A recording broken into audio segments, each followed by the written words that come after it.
জয়ন্ত সিং জেলে। দাদার নামে কামারহাটিতে জয়ন্তের ভাই শুভমের দাদাগিরি। যুবককে মারধর, গা ঢাকা দিতে ভর্তি হন নার্সিংহোমে। সেখানে গ্রেফতার করতে গেলে পুলিশের উপর চোটপাট তার পরিবারের লোকজনের।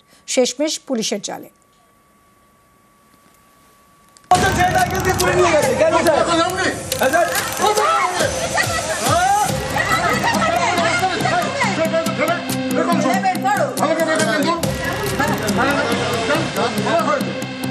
নার্সিংহোমের ভিতরে পুলিশের উপর চোটপাট।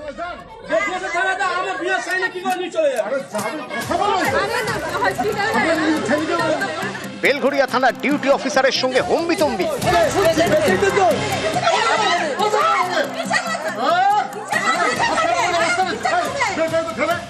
যারা পুলিশের সঙ্গে তর্ক করছেন তারা আড়িয়াদহের একসময় ত্রাস জয়ন্ত সিং এর পরিবারের লোকজন।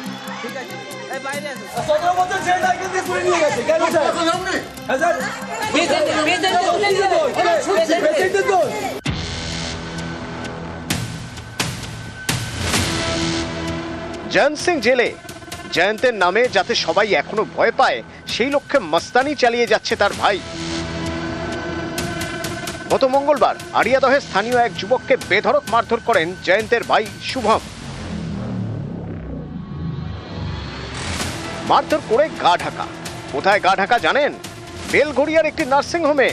বুধবার রাতে সেখানে পুলিশ যায় শুভমকে গ্রেফতার করতে। সঙ্গে সঙ্গে রুখে দাঁড়ায় তার পরিবার। পুলিশের সামনে শুরু করে দেয় হম্বিতম্বি।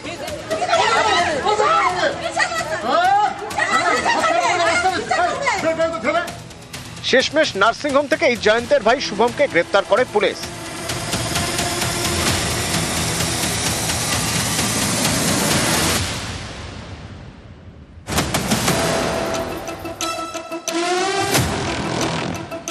জয়ন্ত সিং মা এবং ছেলেকে মারধরের ঘটনায় এখন জেলে। একসময় ত্রাস আড়িয়াদহের জয়ন্ত সিং এর বিশাল বাড়ি। পুকুর ভরাট করে জমি দখল করে বেআইনি অট্টালিকা, এ নিয়ে জল গড়ায় কলকাতা হাইকোর্টে।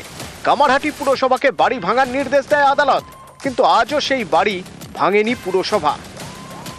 সব সময় আতঙ্কিত, বললি মুখ বন্ধ করে দেবে। জয়ন্ত সিং তো একটা সাধারণ মানুষ না, সে একটা গুন্ডা। সাধারণ লোকের যদি একটুখানি এক হাত বাড়িয়ে দেয়, তার বাড়িটা এসে মিউনিসিপ্যালিটি ভেঙে দেয়। জয়ন্ত সিং এর বাড়ি কবে ভাঙার পারমিশন হয়ে গেছে, অর্ডার হয়ে গেছে, এখনো ভাঙতে পারছে না কেন? উত্তর 24 পরগনা থেকে সুবীর দে, নিউজ 18 বাংলা।